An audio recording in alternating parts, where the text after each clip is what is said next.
안녕하세요. 오승현입니다. 여러분, 오늘은 중국의 한 벙어리에 대해 이야기를 해드릴 건데요. 이 남자가 사실은 6명을 무참히 살해하고 2명은 죽음으로 내몬 살인마였습니다. 심지어 실제로 벙어리가 아니라 벙어리인 척 11년을 도망 다녔대요. 이 남자는 어쩌다 이런 끔찍한 일을 벌이게 되었는지 지금 그 이야기를 시작해 보도록 할게요. 2009년 8월 2일 새벽, 중국 쿠난성 창사시에는 작은 마사지 샵이 하나 있었어요. 그런데 이 마사지 샵에서 2009년 8월 2일에 6명이 살해되고 2명이 중상을 입는 끔찍한 비극이 벌어집니다. 해당 마사지 샵은 장청이와 그의 연인이 함께 운영하던 작은 가게였는데, 원래부터 장청이와 그의 연인은 서로 다른 성격 문제로 자주 부딪히고 싸웠대요. 누구한테나 그렇듯이 특히 돈 문제로 많이 싸웠다고 합니다. 마사지 샵은 두 사람의 공동 사업이었는데 가게 운영을 둘러싸고 매번 다툼이 일어났대요. 장청이는 자신의 연인이 자신을 무시하고 홀대한다고 느꼈고, 연인은 장청이가 점점 더 폭력적으로 변한다고 불만을 갖고 있었어요. 평소에 여자 쪽의 식구들이 이 마사지 샵을 자주 방문했는데 이것 때문에 문제는 더 커졌다고 합니다. 그녀의 언니들과 동생들이 마사지 샵에 자주 오면서 장청이가 연인한테 어떻게 대하는지를 보잖아요. 그래서 장청이의 태도를 지적했대요. 너 내 동생한테 왜 그러냐? 너 내 언니한테 왜 그러냐? 이렇게 지적을 했대요. 그러면서 가족들이 장청이한테 이 가게에서 당장 나가! 이러면서 소리 질렀다고 합니다. 장청이는 점점 자신이 궁지에 몰렸다고 생각을 했어요. 내 편은 없고 내 연인의 편만 있으니까, 저쪽은 가족 단위로 막 나한테 뭐라고 하니까 자기가 불리하다고 생각을 했나 봐요. 자기가 맨날 지기만 하니까 장청이 마음속에는 이 분노가 점점 쌓여갔던 거예요.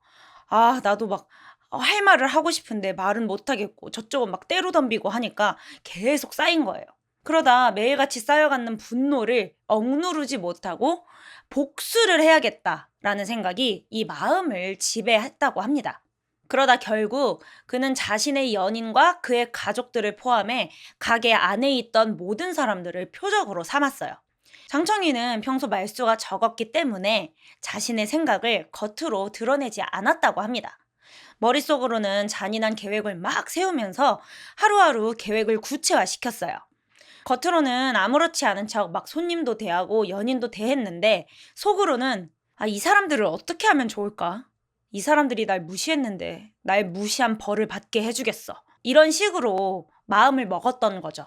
그러다 결국 그 결전의 날이 다가왔습니다. 그날 새벽 가게 안은 평소와 다름없이 고요했어요. 장청이의 연인과 그녀의 가족들, 그리고 어린 조카들까지 모두 가게 안에서 잠들어 있었거든요. 그날도 연인의 가족들이 찾아와 함께 시간을 보낸 뒤였기 때문에 가게 안이 더욱 북적였던 날이었어요. 장청이는 이미 가족들이 방문하기 전날부터 계획을 세우고 있었어요.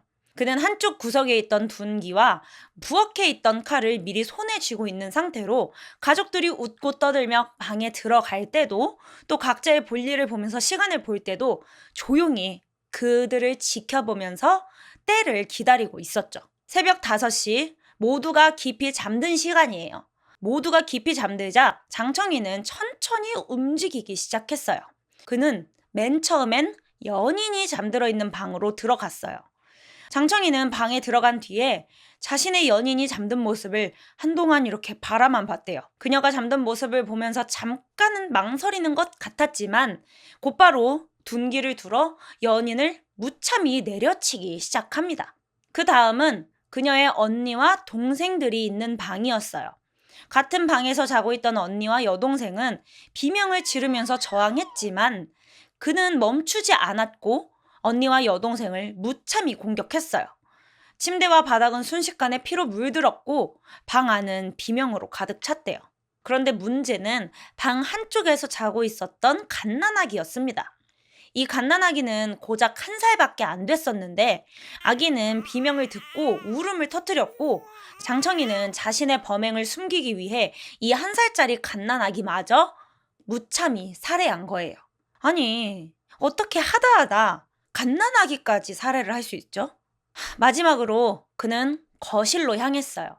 거기엔 그날 밤에 함께 있던 지인과 어린 조카들이 있었는데 이미 가족들의 비명소리에 놀라 깨어있는 상태긴 했지만 좁은 공간 안에서 그들은 속수무책으로 당할 수밖에 없었어요.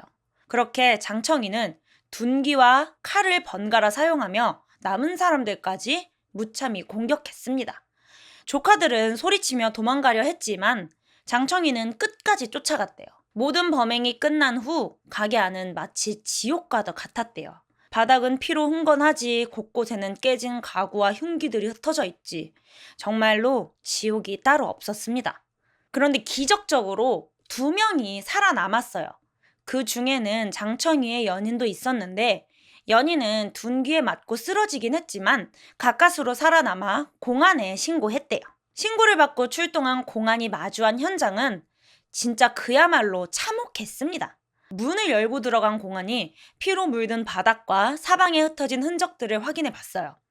피해자는 총 6명, 그 중에는 1살 그리고 7개월 된 갓난아이까지 있었다고 합니다. 시신들은 각각 다른 곳에서 발견됐대요. 누군가는 침대 위, 누군가는 바닥에서. 모두 머리와 목, 상반신에 수십 번씩 흉기에 찔리거나 둔기에 맞은 상처가 있었고 살아남은 2명도 예외는 아니었어요. 그들도 심각한 부상을 입은 상태였습니다. 공안은 사건 현장을 이렇게 묘사했어요. 바닥에는 끈적한 피가 흥건했고 비릿한 냄새가 코를 찔렀다. 아까 가까스로 살아남은 연인이 신고를 했다고 했잖아요. 연인은 머리에 큰 상처를 입고도 겨우겨우 공안에 신고를 했어요. 그녀는 잔뜩 떨리는 목소리로 장청이가 둔기를 휘두르고 모두를 공격했어요. 이렇게 신고를 했대요. 그런데 이렇게 필사적으로 신고했던 그녀가 보지 못한 건지 미처 말하지 못한 게 있었어요. 바로 그가 칼을 들고 위층으로 향하던 모습이었죠. 그곳에는 그녀의 여동생과 어린 조카가 있었는데 공안이 도착했을 땐 이미 모든 게 끝난 뒤였다고 합니다. 공안은 현장을 한마디로 표현했어요. 이건 인간이 저지를 수 있는 일이 아니다. 범행 직후 장청이는 현장을 떠났어요. 그의 첫 도주지는 장시성 난창의 한 다리 밑이었죠. 그곳에서 그는 완전히 다른 삶을 시작합니다. 말을 전혀 못하는 벙어리로 위장한 거예요. 그렇게 장청이는 세상과 단절된 삶을 살기 시작했어요. 그의 은신처는 다리 밑에 있는 비닐 천막을 얹은 초라한 움막이었어요. 그곳에서 그는 폐품을 주워다가 팔면서 살았대요. 길에서 쓰레기를 뒤지고 사람들이 버린 물건을 모으는 게 그의 일상이었죠. 그 누구와도 말 한마디 섞지 않으면서 하는 소리만 낼 뿐 감쪽같이 벙어리인 척 했다고 합니다. 가끔은 인근 작은 가게에서 단기 아르바이트를 하면서 현금을 마련하기도 했대요. 하지만 그때도 그는 철저히 벙어리 행세를 합니다. 누군가 말을 걸면 이렇게 몸짓으로 대답을 하거나 뭐 이렇게 짧은 식으로 의사소통을 했죠. 장청이가 이렇게 벙어리인 척 연기를 할 수밖에 없었던 이유가 있었어요. 그게 뭐였냐면 장청이는 원래 후난성 쪽에 사투리를 썼대요. 말 한마디라도 했다가 이 사투리가 들통나면서 자신이 어디 출신인지 들통이 날까봐 두려웠다는 거죠. 장청이는 살인 후에 단 한 번도 같은 장소에 오래 머물지 않았어요. 그는 계획적이고 치밀하게 도망 다녔습니다. 공안은 그를 쫓기 위해서 중국 전역을 뒤졌지만 장청이는 매번 한 발씩 앞서서 도망갔대요. 그런 그의 치밀한 계획 중 하나는 고속버스나 열차 같은 교통수단을 절대 이용하지 않는 거였습니다. 왜냐하면 중국에서는 고속버스나 기차를 이용할 때 반드시 신분증의 번호를 입력해야 한대요. 이건 장청이도 아주 잘 알고 있는 사실이었어요. 고속버스나 열차 같은 교통수단을 이용하려면 필수로 신분증이 필요하니까 그 신분증이 추적될 것을 우려해서 그는 자전거나 걸어서 이동했대요. 도망 중에도 그는 일정한 곳에서 거주하는 것도 그리고 사람과 마주쳐서 대화하는 것도 최대한 피했다고 합니다. 대부분의 시간은 산속이나 외딴 곳에서 보냈대요. 그러다 식량이 떨어지면 옥수수밭에 가서 옥수수를 서리에다가 훔쳐 먹고 주변 마을에 갔다가 닭 한 마리 훔쳐서 요리를 해 먹기도 하고 먹을 건 이렇게 해결하면서 살았다고 합니다. 그렇지만 이 불을 피우는 것도 자칫 잘못하면 흔적이 될 수도 있기 때문에 항상 조심스럽게 행동했대요. 공안은 그의 이동 경로를 추적하면서 작은 단서들조차 놓치지 않으려고 열심히 따라다녔어요. 그러다 희미한 흔적을 찾은 겁니다. 바로 이게 옥수수와 가축이 사라져 있었던 것이었죠. 하지만 그렇게 따라다녔는데 11년 동안 그를 잡지 못했어요.